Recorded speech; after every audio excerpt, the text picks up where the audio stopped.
What's up, YouTube? Capital G here. Got some Cloudian action for you guys to check out, and I'm definitely feeling the GX era hype for this one. My buddy Puff actually sent me these. If I'm not mistaken, these were actually sent on 420, so I know what you're puffing on, my friend. Anyways, we got some Cloudians, and the first duel is against Shino Birds, so take it with a grain of salt. Obviously, we know Shino Birds aren't very impressive, although this is a very spicy version of Shino Birds because he's got some Cyber Angels in here. And I don't think I've ever seen this in my life. Chain summoning in a ritual deck, and yes, it is actually going to resolve, so shoutouts to chain summoning and ritual decks.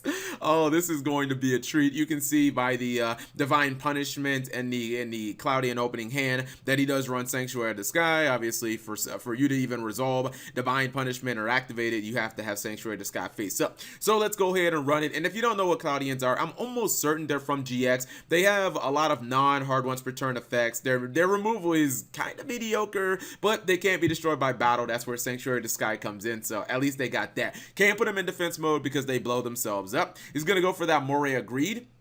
And he goes for the smoke ball. He draws 2 cards. Now he does set the divine punishment, which he can actually use, and just like Shino Birds do, he is completely bricked. So there's he doesn't really have any play. I mean, I guess he could have summoned the Honest and just attack, but maybe that would have actually given away his battle plan or his plans. He's gonna summon that smoke ball. He's gonna go for Link Spider. He's gonna go salvage, and he's gonna summon another smoke ball and draw 2 more cards. This is looking not terrible. I mean, for the standard of like Cloudians, it's not completely terrible. Now this guy finally has the preparation right, so he's gonna be able to do something here as he has pre-prep and regular prep. Shino Bird's calling. He's gonna go for the Peacock. I think he's targeting that back row, and yeah, double divine punishment but no copies of Sanctuary of the Sky makes for no good cards. And he does summon a Zora Priest. And when you combine that with Honest, dude, you can do a lot of work, especially when you've got Edison on the field. He's going to go ahead and ritual summon again. He is going to use that Honest, and he's clearing out the entire board. I actually thought that maybe he was going to go for the game here, but he cannot actually kill the Turbulence because, as I said, Cloudian monsters can't be destroyed by battle. He gets a couple of nice, tokens because of the Shino Bird bouncing. He's going to summon some more Shine Balls. Let's see what he can actually do with these. If he goes for, he goes for the Mistar Boy, and then Borlo Dragon. Yo, shout outs to Borlo Dragon. He takes the Azura Priest and says, I'm attacking all your shit now.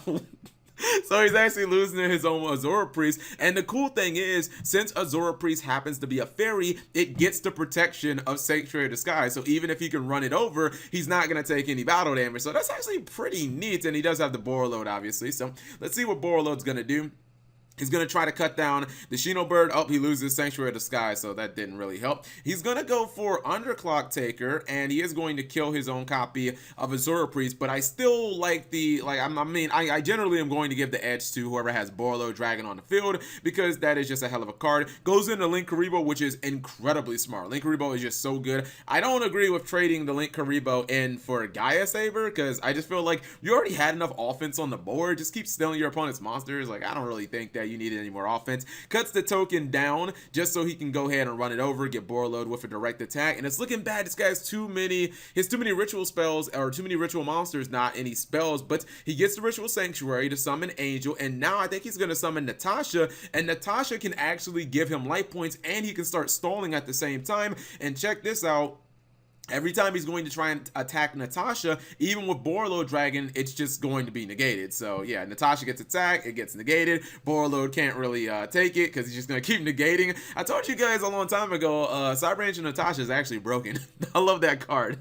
Give me them 250 life points. He's going to go with Honest, and Borlo Dragon is not going to survive this. Even with Natasha having 0 attack, he is going to use the Machine Angel Ritual to make sure that it's protected. And with 0 attack on the field, it's not actually threatened because if he tries to attack Natasha, she will just constantly negate the attack. So he's actually maybe about to pull off the spicy comeback. Are Cloudians going to lose in this duel? I think it's a very strong possibility as Natasha summons herself back. She snatch steals the Gaia, and Cyber Angels actually, well, yeah, I guess we can call it Cyber Shino Birds, actually end up taking this game. I bet you did not see that comeback, did you? especially when he had Borlo Dragon on the field. But this second duel, Puff has he has claimed, or he or she has claimed, that they will redeem themselves. Let's go ahead and put them at the bottom here. Inspector Border, which is like the ultimate cock block card in Yu-Gi-Oh! Although I'm not sure about Inspector Border plus like Winter Cherries, because just I don't know, that hand is like so dead, especially with the card of Demise. 2 card of Demises. It's gonna go for copy of Moray Agreed, which I believe that's how the last duel started. And very wise, he basically is going for a stall tactic, summoning the Cardian. He cannot take battle damage. Cloudians cannot be destroyed by battle, and he has Sanctuary of the Sky on the field, so he's not going to basically take any battle damage. You're seeing the White Elephant's Gift used with the smoke balls. It's not a bad plan. He is going to, I think, get a little impatient there, rips the card of Demise, doesn't get that far with it, and you look at the duel and it kind of seems like it's at a standstill, but Black Rose is going to be played, and I don't really know about this, man. He's nuking the entire board.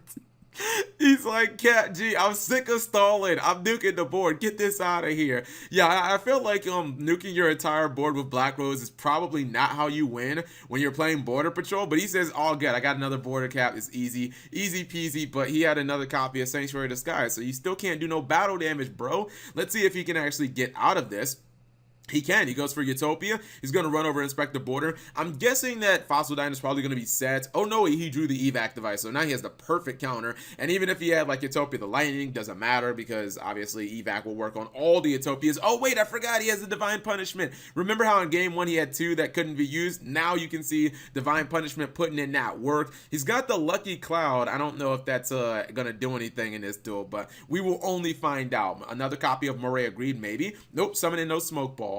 And will he go for, I think he's trying to pop back row now. Heavy Storm Duster is going to be chained, which actually was pretty good there because it was a 2 for 2, and he does lose his Utopia to the Fossil Dyna, but he is going to eat some battle damage. Goes into Tornado Dragon, that's going to get striked, and if you look at this game, I don't think Border Patrol is really that far behind. Cloudians is not like inherently nearly as powerful as Border Patrol, especially if he top decks monsters, but top decking Bottomless Trap Hole against Cloudians, not so good. Like, all the monsters are small as hell, especially when he has Salvage, which is at +1. Gonna trade more cards in for Moray Agreed, and this is like next level cheese, right? Check this card out called Summon Cloud. It says, once per turn during your main phase, if you don't control any monsters, you can special summon 1 level 4 or lower Cloudian monster from your hand, from either player's graveyard, If you special summon a monster from the graveyard with this effect, destroy this card. So basically, it's a way of letting him go and summon a couple of monsters instantly on the field, and he could potentially go for a level 4 play, a rank 4 play, but he decides to go for Mistar Boy, which, I mean, that baits out the Bottomless Trap Hole, although it is just going to pay for itself, so I don't really know about that. Gets another Bottomless Trap Hole. Hey, maybe he'll get lucky and he'll go for another Mistar Boy. I don't know. I think he's gonna just try and pop the back row at this point, which he does, and he's finally, oh no, he can't close the game out because Cloudian monsters barely do any damage, but he goes for the Cowboy for game. I totally forgot about that. Cowboy for game in 2018 is still a thing. The disrespect is real. I was like, wait, the math doesn't add up. He doesn't actually win the Cowboy for game. This is probably the first time you've seen this entire calendar year. Anyways, nice little Cloudian build. Let me go ahead and pause for a second, show you guys the deck this really quickly.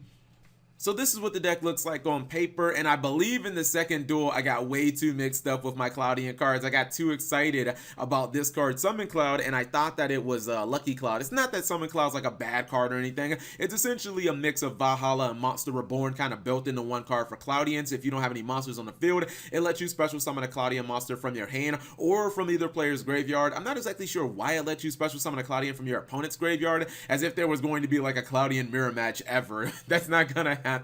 But I really was thinking about this card, Lucky Cloud, which is another kind of draw 2 in this deck. Basically, if you summon a Cloudian monster, or if you summon 2 Cloudian monsters that have the same name during the end phase, you get to draw 2 cards. And I don't know if you guys noticed this, there's actually a lot of draw power in this deck with the copies of Moray Agreed. You saw that used a couple of times, especially in combination with Salvage. You also have the White Elephant's Gift, and you saw him summon the smoke balls from his deck multiple times. And then when you add the Upstart Goblin, there's actually a lot of inherent draw support. Now, I do think potentially, especially because of Lucky Cloud, you could probably throw in some hand traps in here, because obviously if you draw hand traps during the end phase, they can still be very useful during your opponent's turn. I think Divine Punishment is probably the best trap to run in this card. I would even run it over something like Infinite Transience, because this is basically a Solemn Judgment. Yes, it doesn't work during your opponent's turn, but you're probably, like, you're going to run Sanctuary of the Sky anyway in Cloudians, because these monsters are way too small to, you know, be taking a bunch of attacks with them. So Sanctuary of the Sky makes it so you don't have to take any battle damage. So if you're going to run Sanctuary of the Sky, why not just go ahead and run Divine Punishment and basically have a Solemn Judgment for anything that you don't like? I was really taken back by the rank 4s and how easily you can summon. See, this is another deck right here that could actually run the new Dreadnought rank 4, because, I mean, look at some of these cards. Like, maybe you don't need Sailboat in, you don't need Black Ship of Corn, probably. I would probably keep in, you know, Abyss Dweller, because you're playing a water deck, you're going to get some extra stats. You could probably take out Ragnar Zero, maybe take out, you know, Dark Rebellion Exceed Dragon. You end up throwing in the Dreadnought package, and I don't know, maybe instead of cowboying your opponent for game, as he did in the second duel, maybe you turn it up a notch and you actually, you know, end up using like the the Gustav Max for game and just overkilling your opponent. But just a nice little fun deck that I hope you guys would like.